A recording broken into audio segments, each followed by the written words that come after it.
Hi there, it's Jaime Alejandro, and this is the Arts Calling Podcast, the place where I interview hardworking independent creatives in the literary, visual, and performing arts. I'm going to cut right to the chase today. I am thrilled to be Arts Calling Heather G. Marshall. Heather is an adoptee, author, teacher, speaker, coach, and traveler. Her short fiction has been published in a variety of journals, including Black Middens, New Writing Scotland, and Quarried, an anthology of the best of 3 decades of Pine Mountain sand and gravel. Her first novel, The Thorn Tree, is now available from MP Publishing. Her TED Talk, Letting Go of Expectations, centers around her adoption and reunion. Originally from Scotland, Heather is currently based in Massachusetts.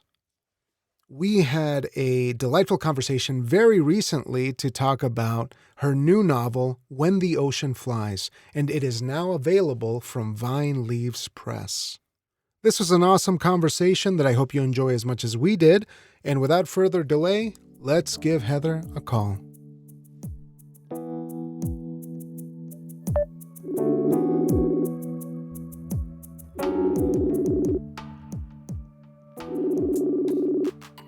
Hello, anybody there? Hello. Hey, good afternoon. How are you? I'm very well, thanks. How are you? Oh, wonderful, wonderful. Thank you so much for your time, Heather. I'm really excited to get to chat with you. Thank you for yours and your good work on the podcast. It's great. Wonderful. It's such a pleasure. So I'm very excited to get to talk about your work and some of your life experiences. You've had a tremendous journey, and I feel like it's going to be a wonderful time. So how are you? Where are you, actually? I am wonderful. And actually, at the minute, I'm in South Carolina. I normally live in Massachusetts, but I have some family here, and I'm down visiting and getting ready for a book launch event at a favorite bookstore here. So I'm in South Carolina right now. Oh, that's wonderful to hear. And the new work is When the Ocean Flies, which is coming out at the end of this month. Is that right? Or are we right about there? It's releasing tomorrow. Oh my goodness. Perfect timing. February 27th. Excellent, Yeah. excellent. So I'll be sure to get this one out just in time. I think it'll be a wonderful opportunity to get it out this week. But before we get to the work, which I'm excited to chat about, I'd like to learn a little bit more about you. You've had a tremendous story, and I'm curious if you could share with me some of your origins and where this inclination to look at the world the way you do starts.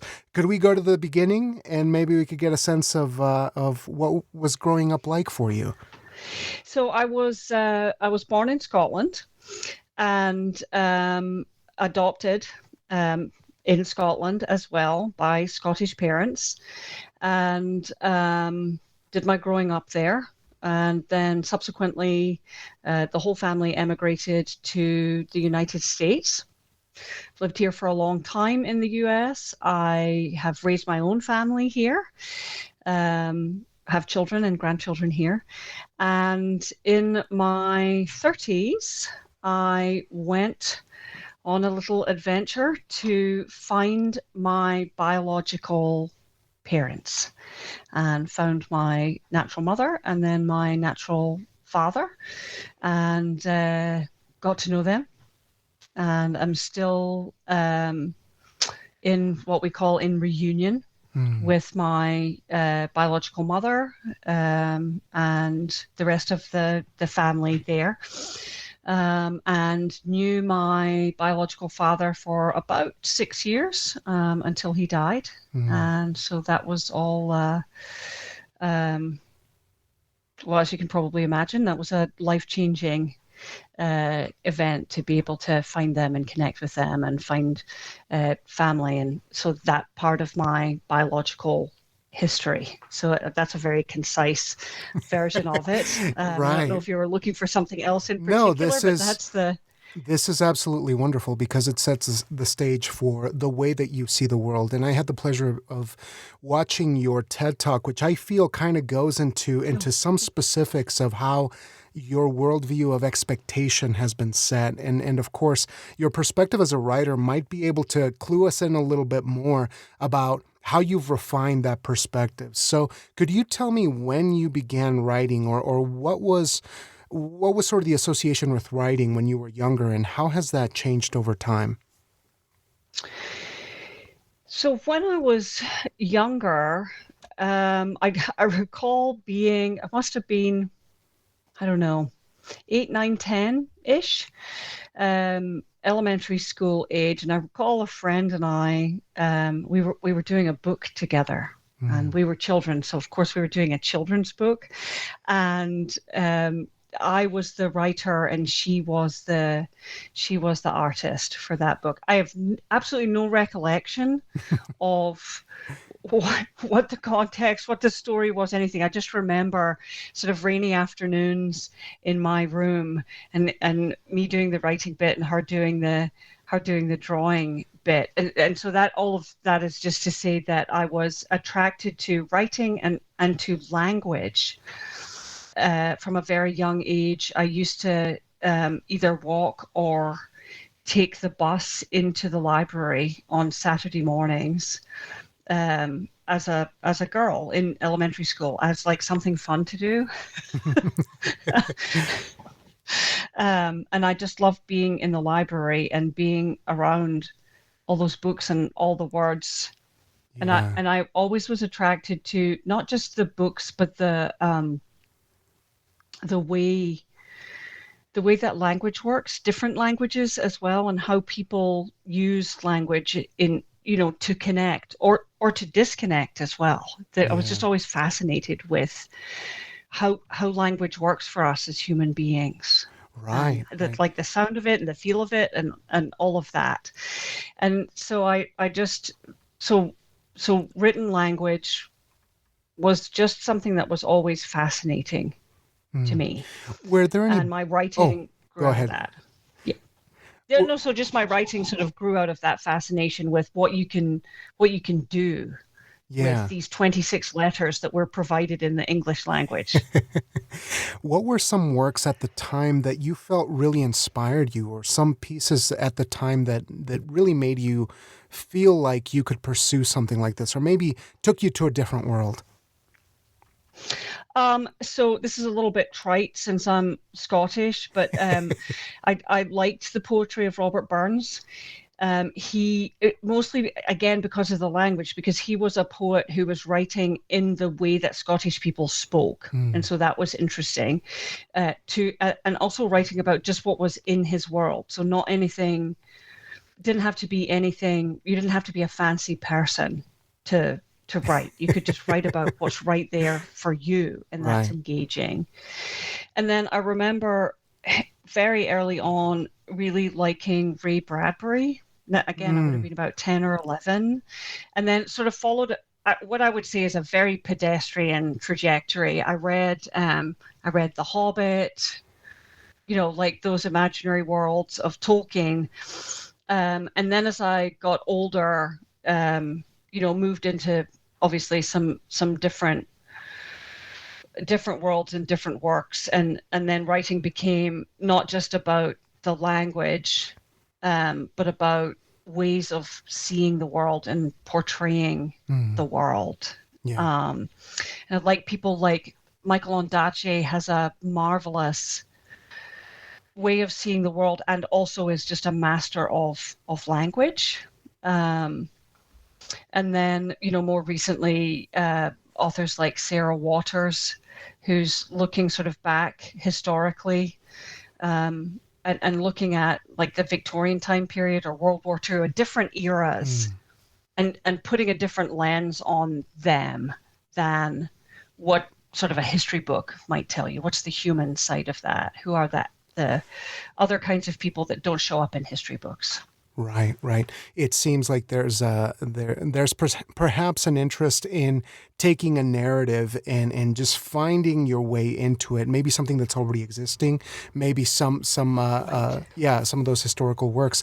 And the reason I kind of wanted to start this way is because something really strikes me about the work of fiction that you're creating, in particular with the last two works that you did. They seem to be rooted in a lot of your personal experiences, but they are in a fictional setting, perhaps fictional characters, but there seem to be sort of flavors of your own experiences. And I'm curious, how you arrive at that point rather than saying perhaps this is better than nonfiction, because especially when there's folks who may be dealing with trauma, may be dealing with something that is difficult to overcome, may want to share certain messages. But I just love that you're doing this, and so I'm curious how you arrive at this perspective of using that fiction to share your story in a way. And I don't mean to put words in your mouth, so I apologize if I went too far there. No, you're spot on there, and particularly with the book that's coming out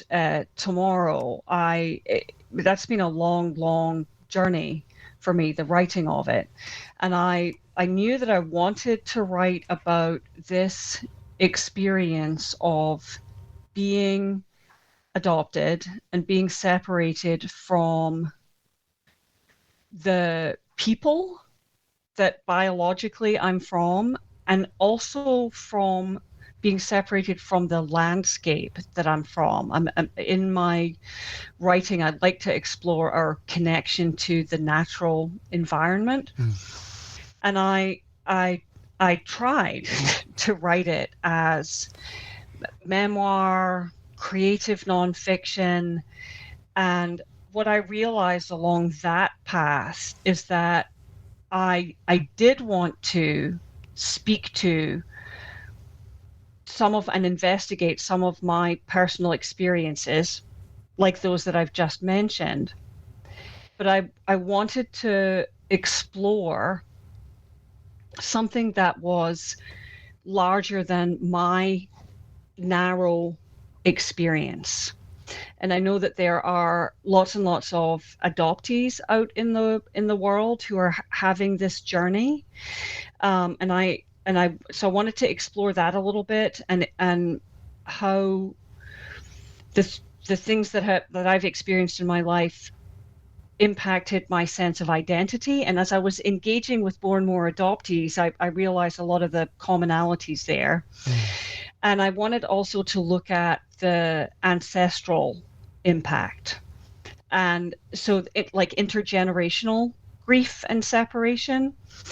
And I was then maybe inevitably is not the right word, but I was sort of forced into fiction, because these people were not there for me to say,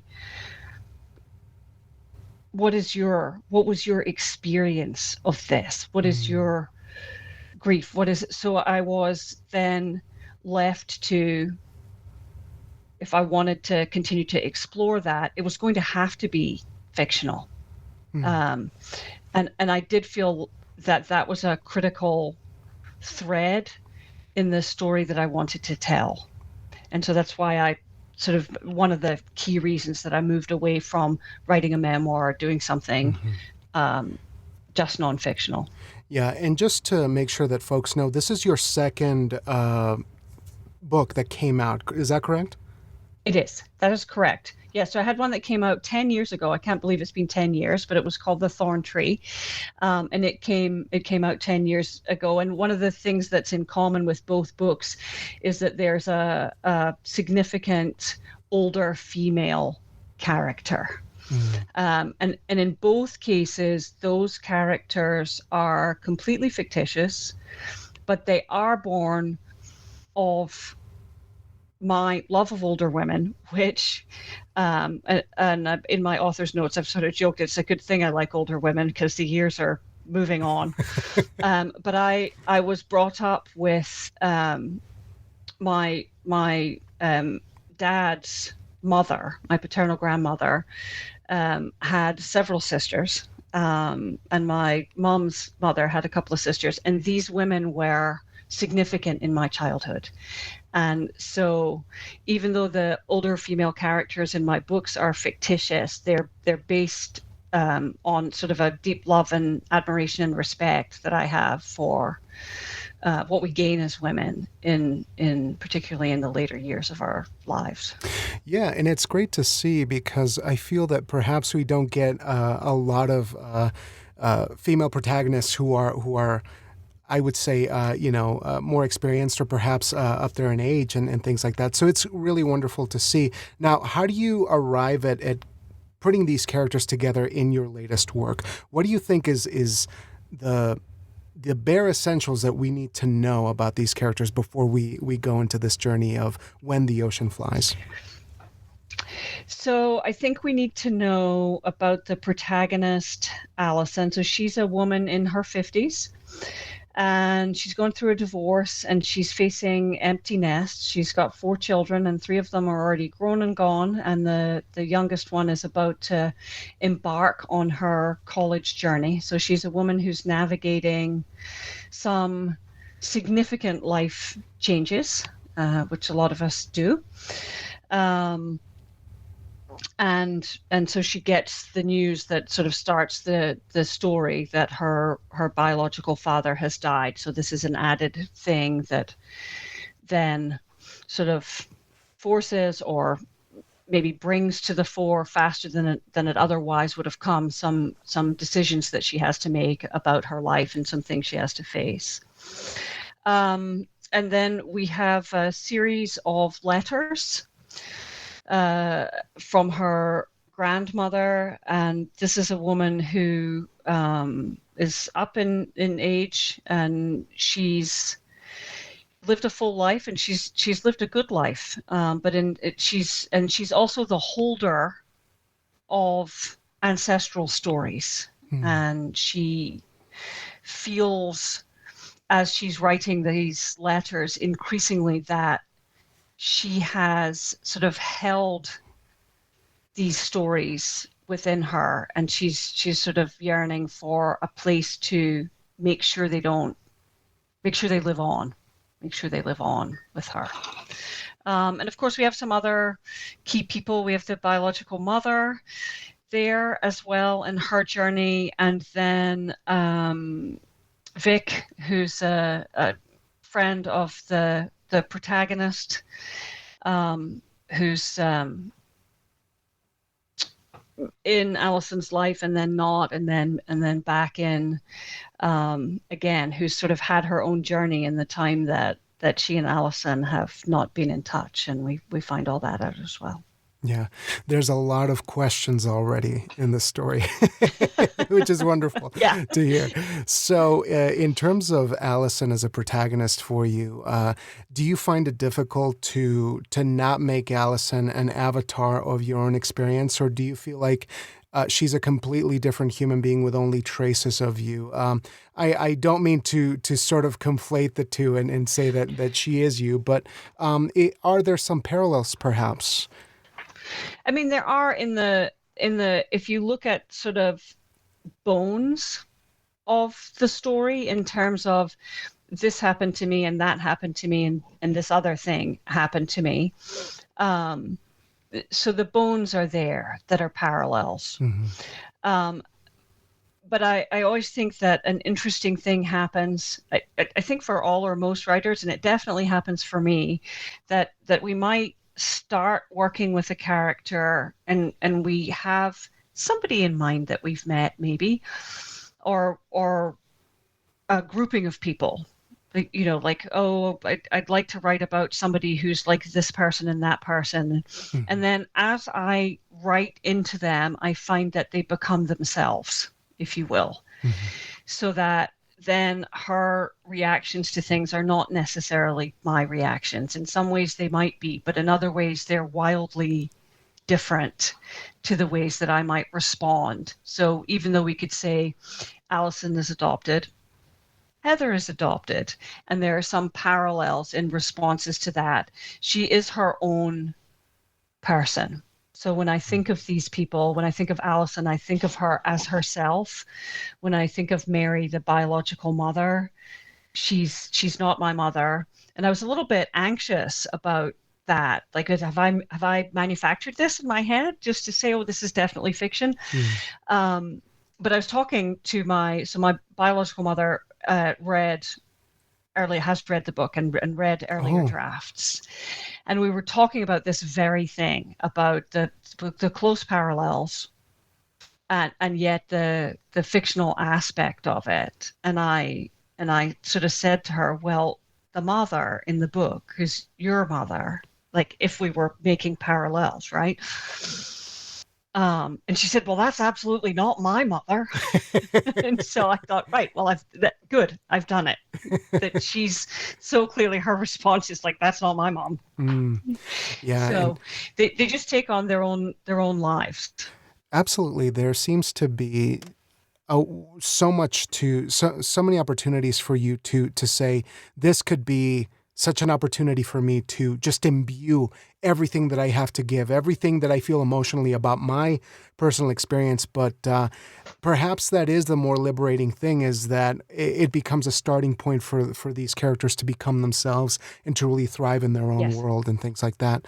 But definitely. this sort of leads me to think about how difficult it must be to overcome a difficult trauma, or overcoming so many things in your life and really becoming attuned with those situations, those personal situations, that your work doesn't become just sort of an echo of those things.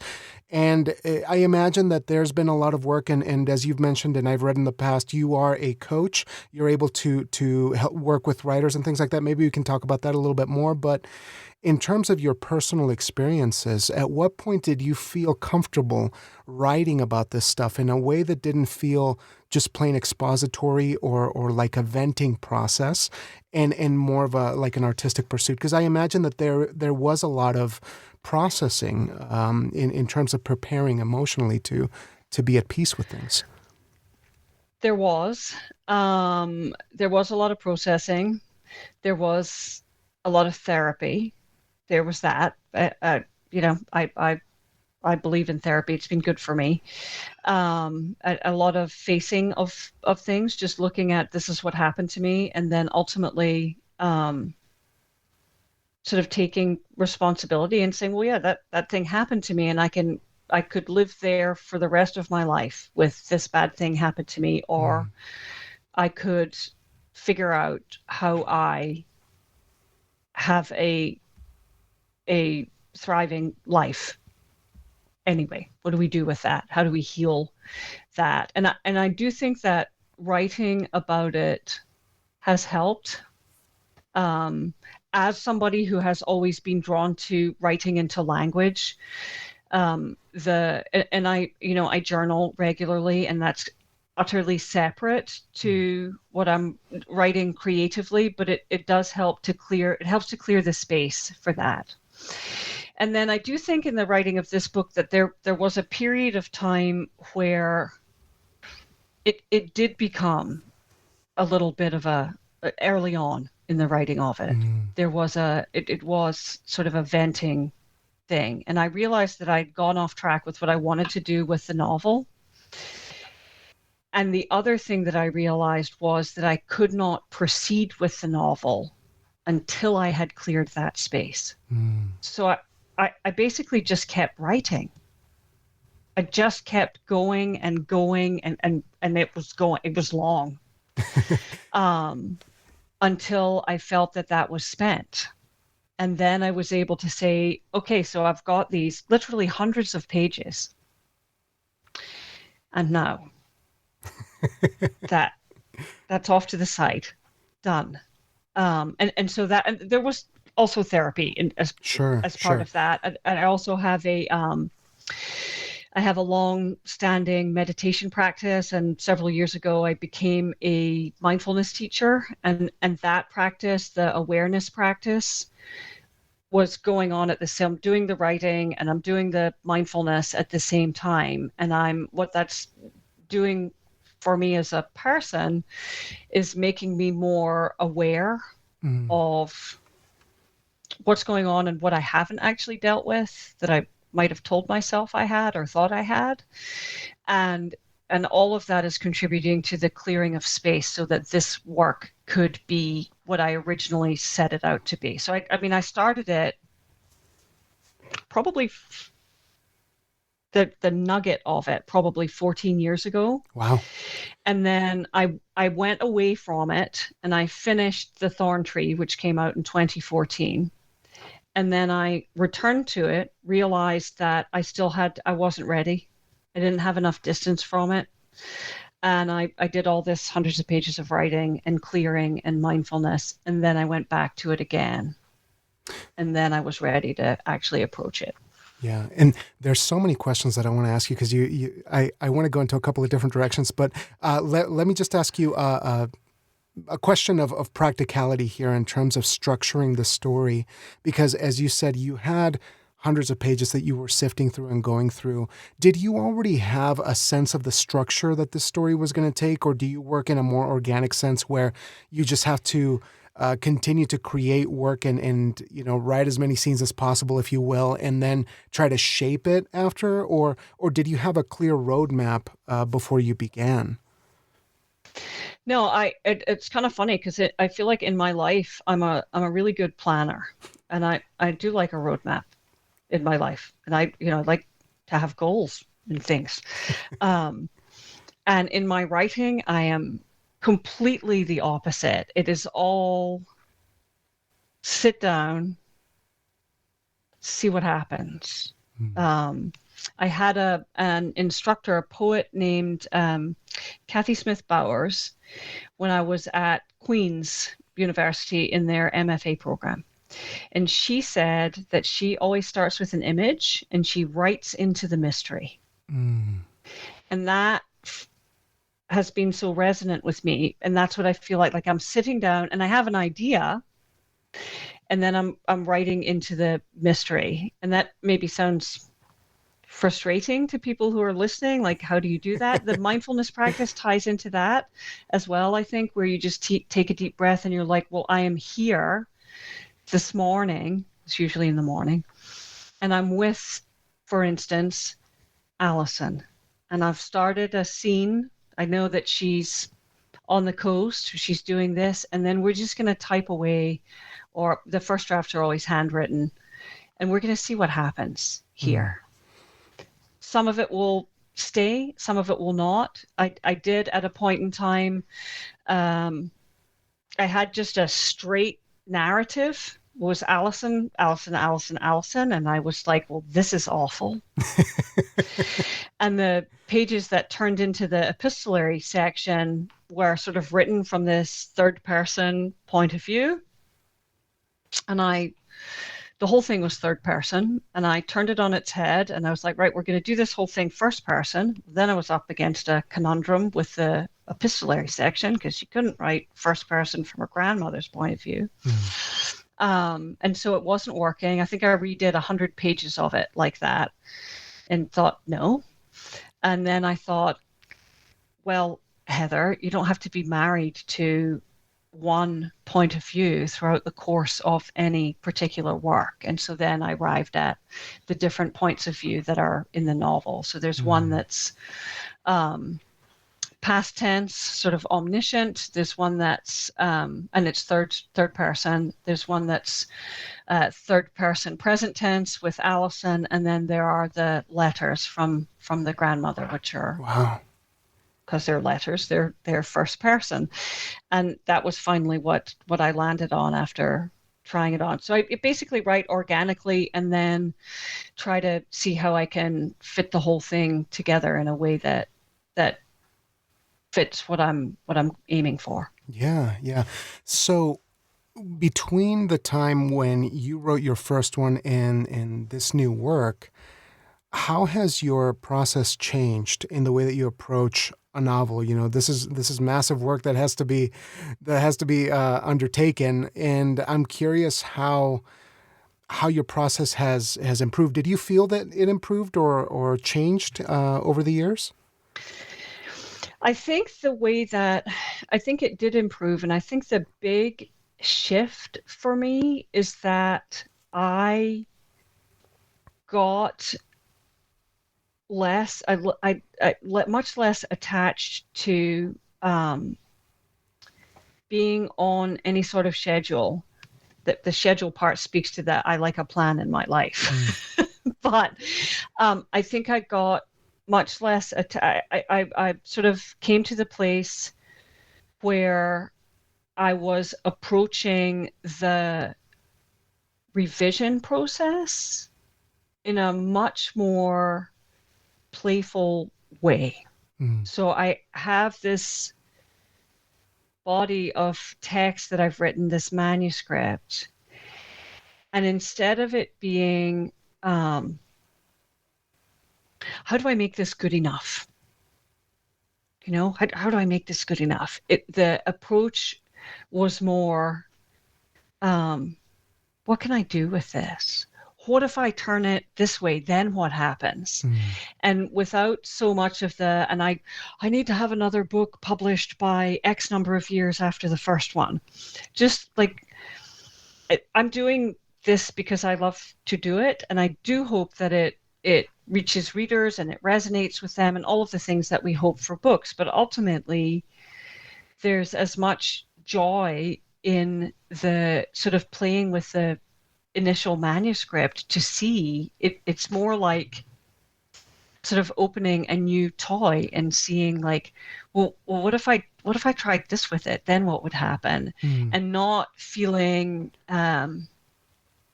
disappointed or as though I'd gone down some sort of wrong path.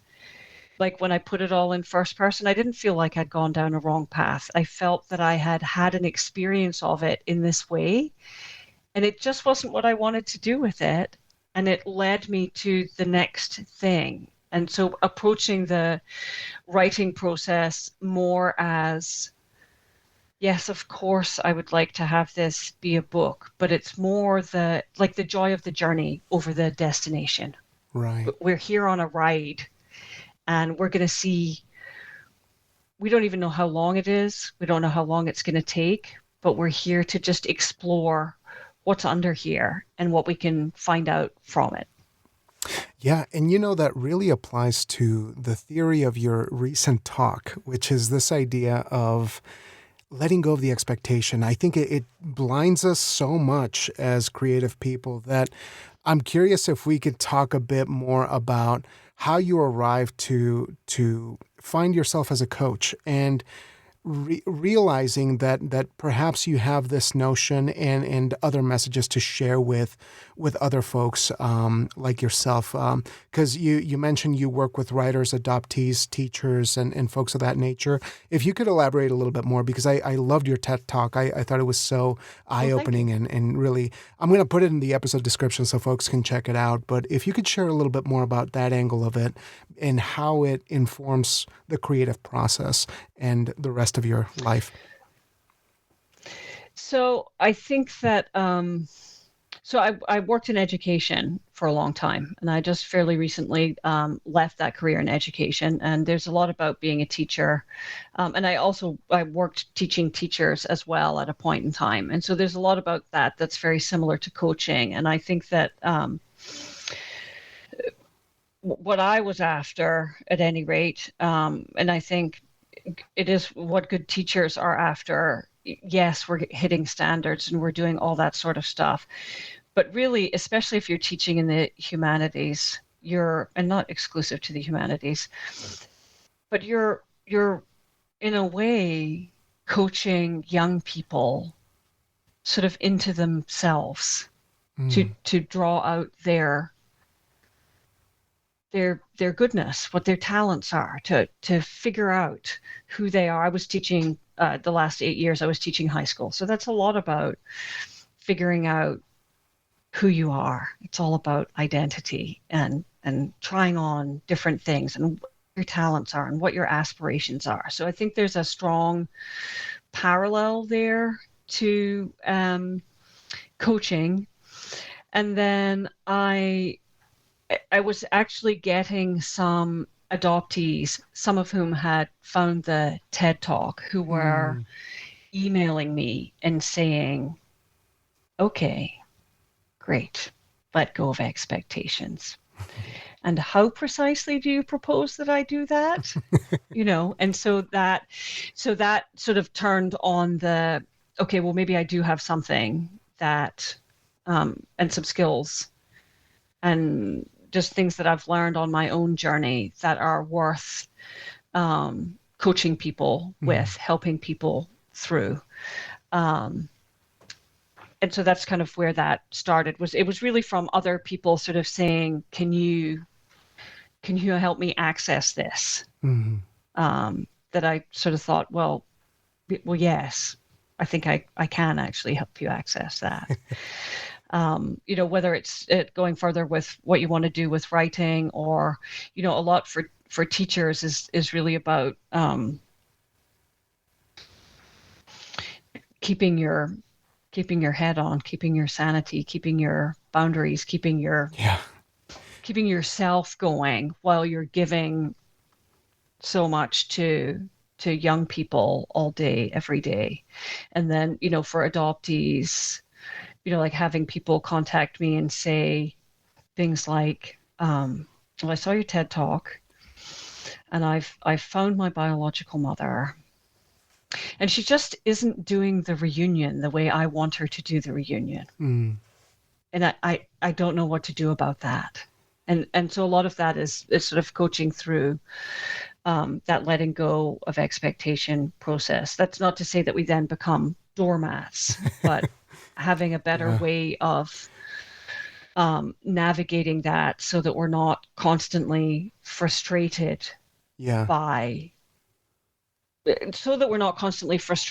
needlessly. Right. That's such a mindful perspective, and I really think that it completely alleviates so much of somebody's life and somebody's concerns that they're carrying with them. But this is such a random question, but I'm curious of your mindfulness perspective and how you arrive at that, because clearly, like, some folks are dismissive sometimes of the yoga or mindfulness aspect and how it can improve somebody's quality of life. And I'm curious if this was something that you've always had with you. Did you enter mindfulness recently, or was it a few years back, or when you were younger? And maybe are there some things that you can impart for folks who might be hesitant to try that sort of perspective? So I started working with meditation, mindfulness 30 years ago. So in my 20s. And part of what led me to that was that I had quite bad anxiety that at times was preventing me from even entering a building that I'm going to go to this event, and that I pull up in the parking lot and I couldn't make myself go in, that kind of thing. And I thought, I have to do something about this if I'm going to have a functional life. And depression as well.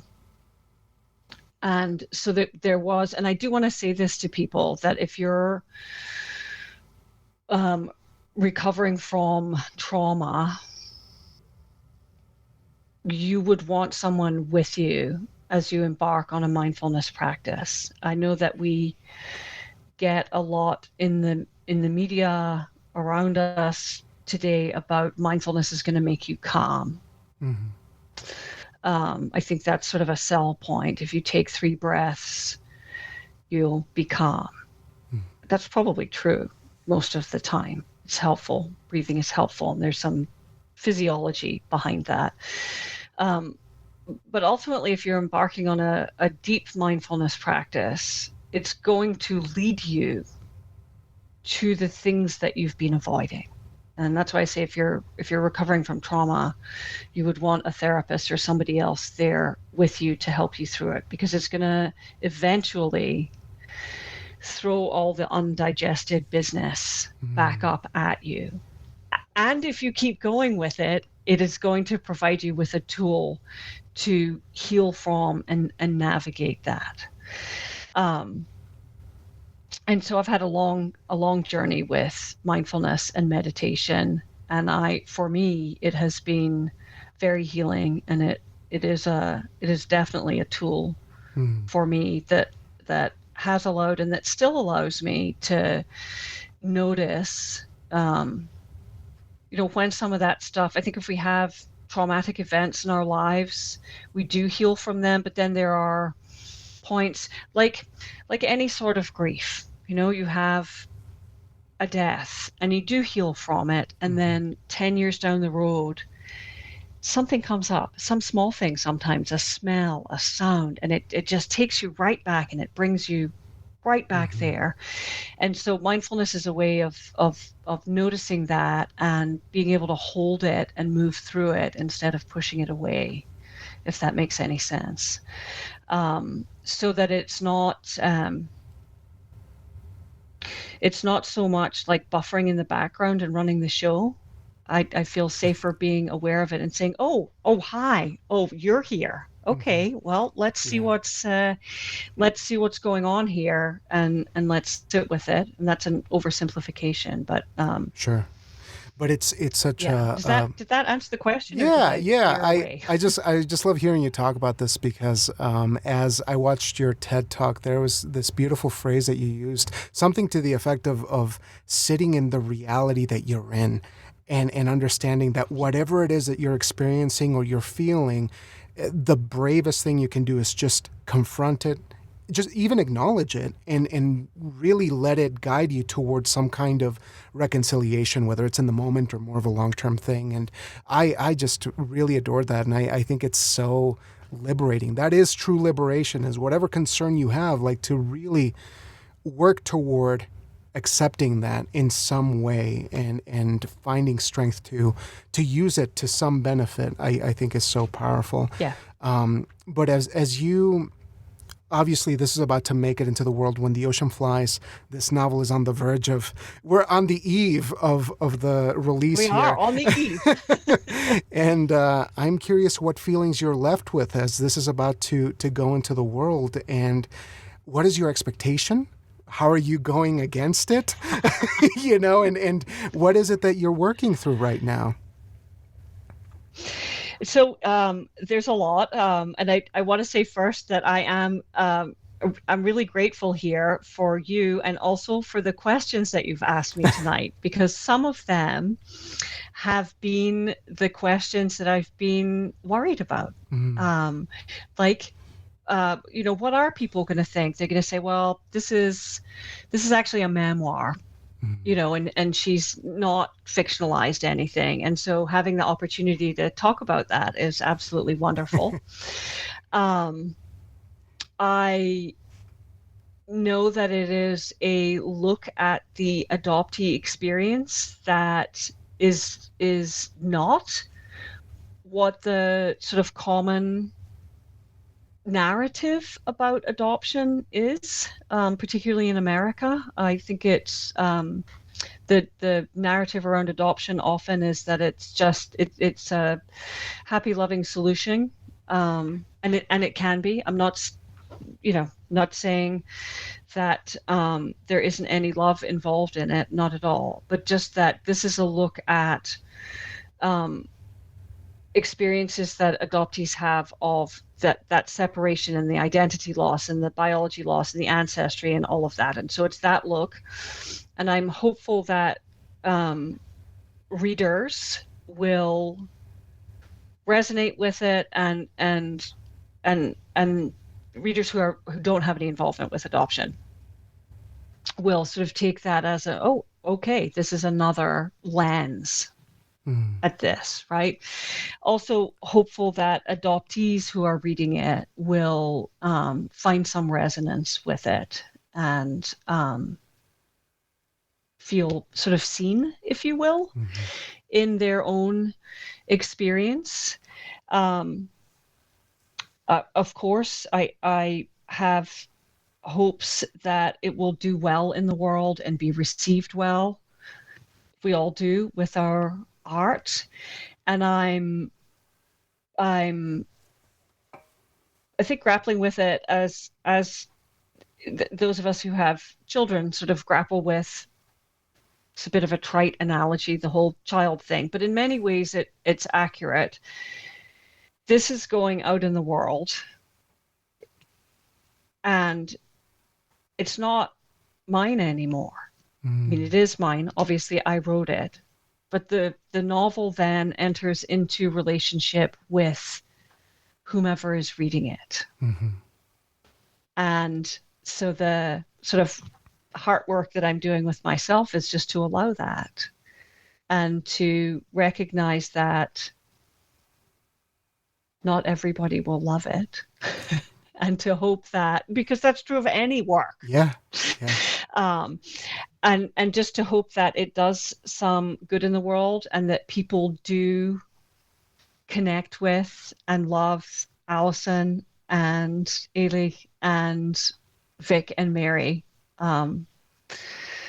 similar to the way that I've come to love them in sort of writing them into life.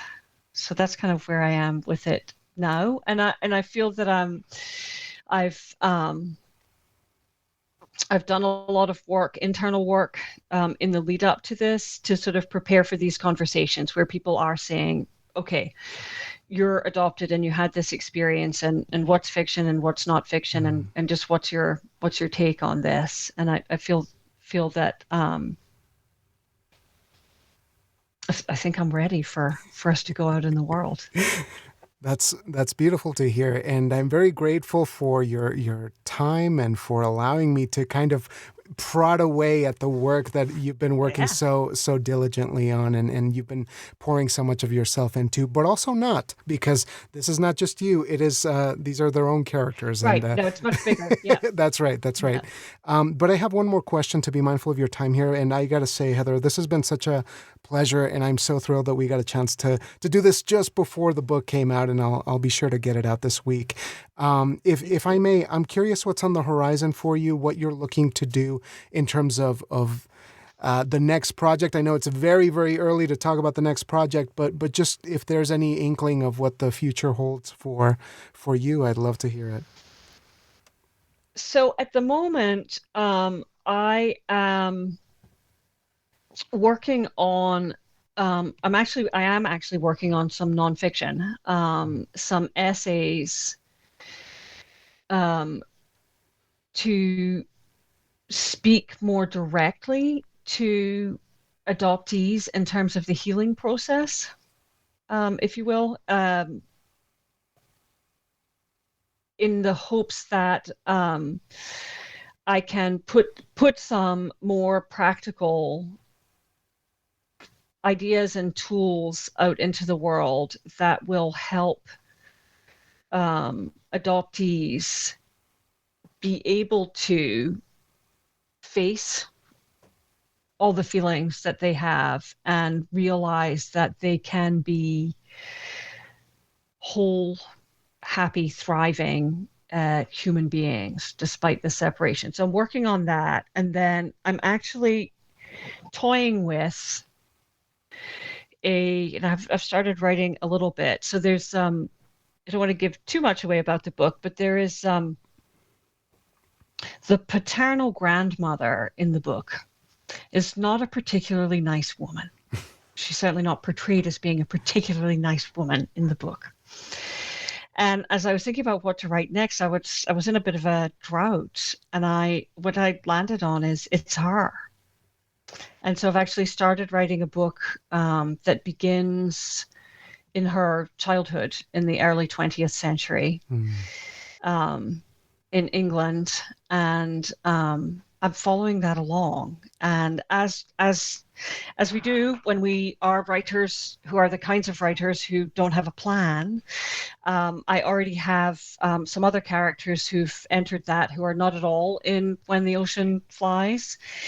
And so sort of exploring her path as a young woman during World War II and so on. And so I would say more about that, but because I'm an organic writer, I'm not exactly sure where it's going to lead, but I'm enjoying writing sort of more into the human aspect of this character who's just not very nice at all in When the Ocean Flies. And that's where I'm going. So those two things, that possible novel that's based on Mrs. McGinnis, and some nonfiction work that I hope will be helpful in healing for adoptees. Oh, that's phenomenal to hear. And I think it's a great note to end on. I apologize that we only scratched the surface, but as with any great guest, it usually takes a couple of conversations to cover a lot of bases. So thank you so much, Heather, for your writing, for your openness here today, and for the work that you're putting out into the world. I mean, this is really valuable for, not just folks who are experiencing a specific kind of trauma, but, for folks who are looking to overcome and accept, things as they are, and working through a lot of difficult things. So I'm very grateful to have gotten the chance to talk to you, and I do hope that we get to chat down the road. I would love that. Thank you so much for your time, and thank you again for Arts Calling. I have been enjoying listening to the other creatives on here and your fabulous questions. And so just wonderful to be a part of it. Oh, it's such a pleasure. Thank you so much, Heather. That means a lot. And stick around for just a moment. I'm going to wrap us out here, but I'll talk to you real soon.